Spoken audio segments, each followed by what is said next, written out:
Hi mga mare, another vlog na naman with me. At ayan na nga mga mare, pagkagising namin ni Bebe ay sinuotan ko ng short at saka tsinelas kasi pupunta kami sa tindahan dahil may bibilin kami. At literal na walang suklay at hilamos ang mga mare dyan. Ang bibilhin ko nga pala dyan mga mare ay kapilaang para mabuhay naman ang diwa ng nanay nare at saka diaper ni Tutoy. Dahil simula na nag 1 year old si Tutoy ay hindi na kami nag-stock ng mga diaper niya. At literal na bago makaalis ay napakadami munang ritual ng nanay na Ari. Shout out sa mga nanay na nakaka-relate dyan. At dahil matagal-tagal na nga rin akong hindi nakakapag-vlog ay hindi ko na napansin na hindi pala nakita sa camera yung pagsuot ko ng short at saka shoes kay Tutoy.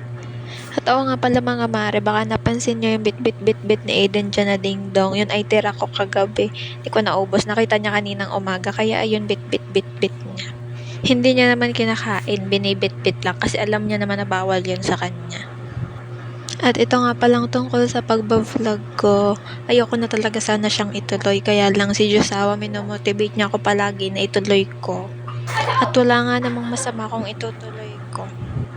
Anyway, sinusuotan ko na nga pala dyan si Aiden ng shoes at saka short. At pagkatapos ay kinuha ko na yung wallet para makaalis na kaming dalawa. At finally, makakaalis na din. Hindi na nga pala ako nakapag-video nung umalis kami ni Daddy. At medyo napatagal na din kami sa tindahan dahil napahunta na din kami doon sa binibilhan namin.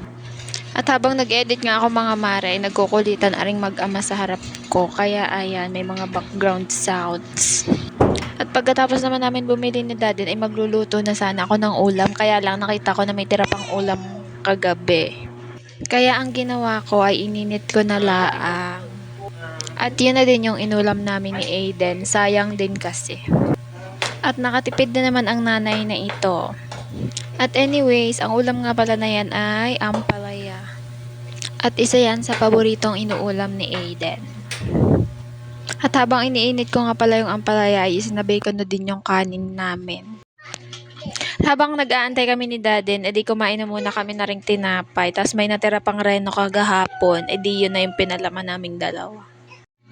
At fast forward na mga mare, hindi na ako nakapag-record na kumain ka ng umagahan. 3:00 na at uwian na ng Josawa. Kaya naman pumunta kaming tindahan para bumili ng merienda.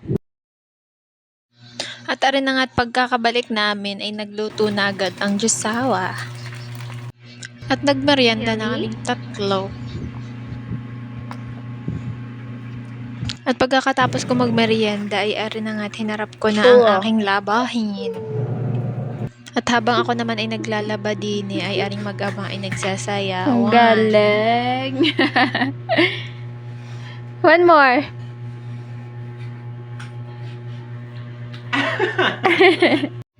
At habang naglalaba nga ako ay nagyaya naman si Josawa na bumili ng uulamin namin. Kaya ayan at umalis na kami. Tapos habang nasa daan kami ay nakita namin na rin pagkakaganda naman ng view ay. At nung tumigil nga kami ay parakat naman ng parakat si Aiden at gusto ay bababa. Kaya nag-decide kaming umalis na at baka abutin na din kami ng ulan. Tapos bumili na kami ng ulam.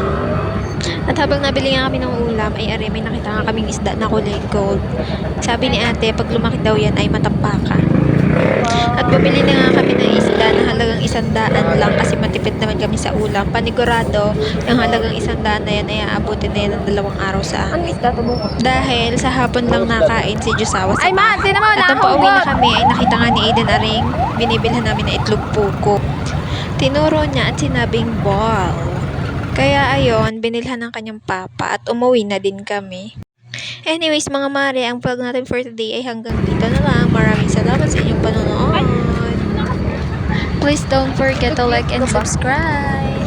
Babush!